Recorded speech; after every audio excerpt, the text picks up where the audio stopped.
sebelumnya namanya adalah Desa Semoy 2 pakai Romawi. Setelah itu dirubah di tahun 99 peraturan gubernur menjadi Desa Semoy 2 dengan alfabet huruf, Pak. Jadi Desa Semoy 2 itu terletak di sisi selatan Penajam Pasir Utara, dan Desa Semoy 2 masuk di dalam Kecamatan Sepaku. Apabila dari 38 masuk ke IKN, desa yang pertama kali yang ketemu adalah Desa Semoy 2. Desa Semoy ini sebenarnya dengan ada keberadaannya IKN itu kita sangat diuntungkan, karena semenjak kita ditetapkan menjadi salah satu ibu kota, Desa Semoy 2 itu mendapatkan dampak yang contoh seperti jalan negara itu sangat-sangat kita rasakan, Pak. Akses jalan. Nama saya Masud, jabatan saya Kepala Dusun, kemudian juga dipercaya sebagai Ketua FKPM, Forum Kemitraan Perpolisian Masyarakat. Ya, tugas dari FKPM itu, Pak, membantu untuk memfasilitasi mungkin kemudian kepada masyarakat supaya selalu tetap menjaga keamanan kita dan kondusivitas Desa Semoy 2 ini, Pak. Fasilitas umum yang ada di Desa Semoy 2 ini kita ada wacana. Yang pertama, visi misi Pak Kades adalah surga desa, adalah sarana olahraga desa yang berada di depan kantor desa. Itu fasilitas umum, dan kita juga ada wacana untuk membuka wisata yang akan disandingkan dengan Bukit Banggirai, Goa Tapak Raja, dan pembibitan di Mentawer. Rumah sakit kita ada 1, sekolah dasar kita ada 3, PAUD kita ada 3, SMP kita punya 1. Ya, mata pencaharian di desa lebih banyak ke perkebunan kelapa sawit, perkebunan karet, dan ada juga masyarakat kita sebagian yang PNS gitu, maupun TNI, Polri. UMKM di sini yang saat ini yang lagi rame adalah yang pertama pembuatan kerupuk. Terus yang kedua itu ada pembuatan lada bubuk yang namanya Cimoy. Ya, ini untuk dari awalnya ini ya kerupuk ini, Pak. Kami itu dibintekkan di desa, waktu itu ada program bintek. Nah, terus ibunya itu ikut, terus akhirnya ya jadi seperti ini, Pak. Bikin kerupuk untuk hari-hari seperti itu. Dalam sehari Bapak bisa produksi berapa kilo atau berapa ton ini, Pak? Kalau untuk tonan belum, Pak, tapi kalau kiloan sudah ada. Kadang-kadang satu hari itu 12 kilo bisa habis itu. Satu hari itu dikirim ke warung-warung seperti itu, kita ngantarkan gitu. Kalau untuk 1 bulan itu mungkin ya 1 kintal lebih, Pak. 1 kintal lebih lah untuk 1 bulannya itu. Tapi ya itu kadang-kadang kesulitannya ya di situ, kendalanya hujan. Itu harus nunggu kering kalau panas betul itu sampai 4 hari itu baru kering, Pak. Kendalanya itu kalau hujan terus kita malah enggak bikin, kadang-kadang telat gitu. Ini bikin lada putih dari Kecamatan Sepaku, Desa Semoy 2, Kabupaten Penajam Pasir Utara. Kemarin kami kan ikut pameran. Rencananya sih bikin rumah produksi sendiri. Tapi kalau bagus dari pemerintah ada rumah produksi, wah ini luar biasa, Pak, hasilnya ini nantinya. Maksudnya gimana itu rumah produksi?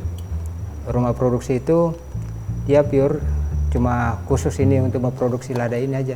Untuk kemasan tidak kampung dengan rumah, tidak, dia khusus kayak pabrik gitu loh Pak, pabrik mini.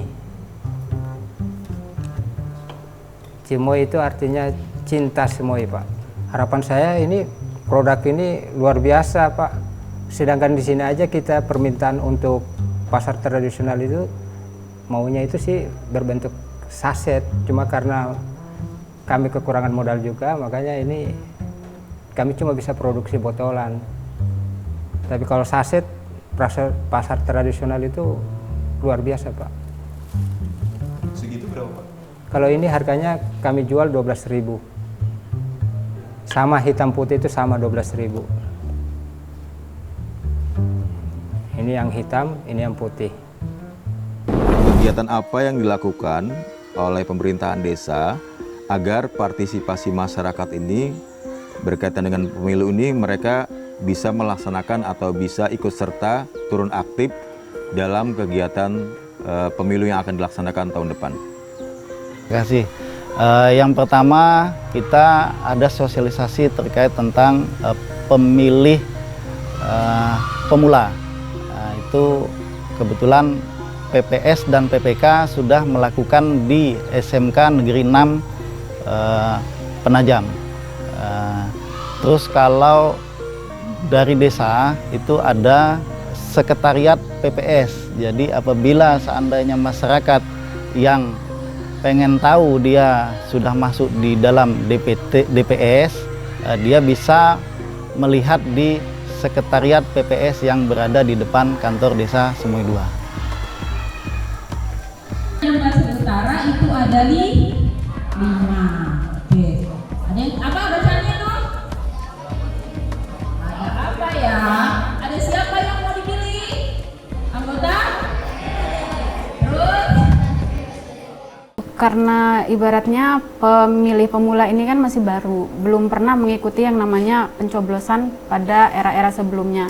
Jadi sosialisasi yang kita buat kemarin itu harapannya agar mereka tuh paham dengan mekanisme bagaimana cara tahapan untuk memilih pada pilihan pilpres, pilkada dan legislatif ke depannya. Dengan harapan mereka itu tidak salah memilih dengan tahapan-tahapan sesuai prosedur dan sebagai pengetahuan mereka di masa yang mendatang.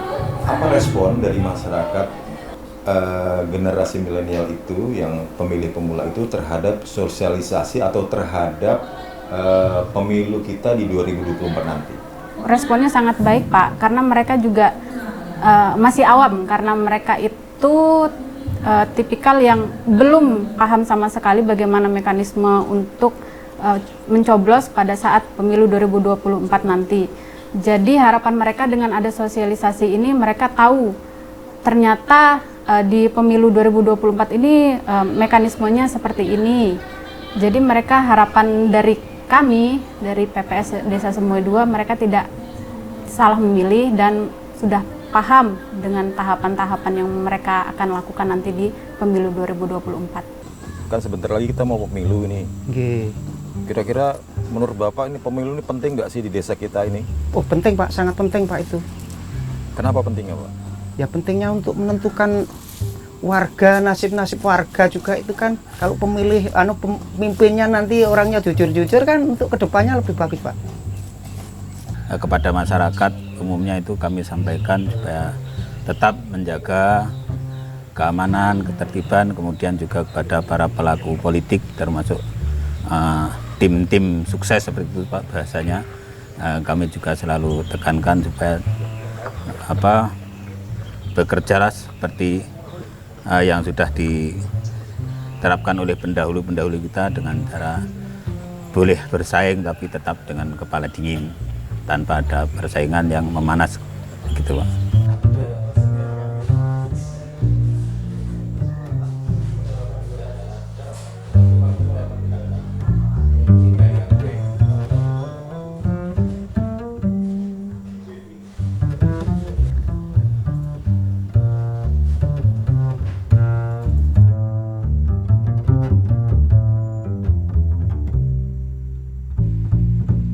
Harapan kami sih begitu Pak, bahwa karena kita untuk menyambut IKN ini setidaknya SDM kita tingkatkan. Jangan sampai kita begitu kita ini IKN tetapi kita SDM kita tidak bisa bersaing sama pendatang-pendatang yang ada.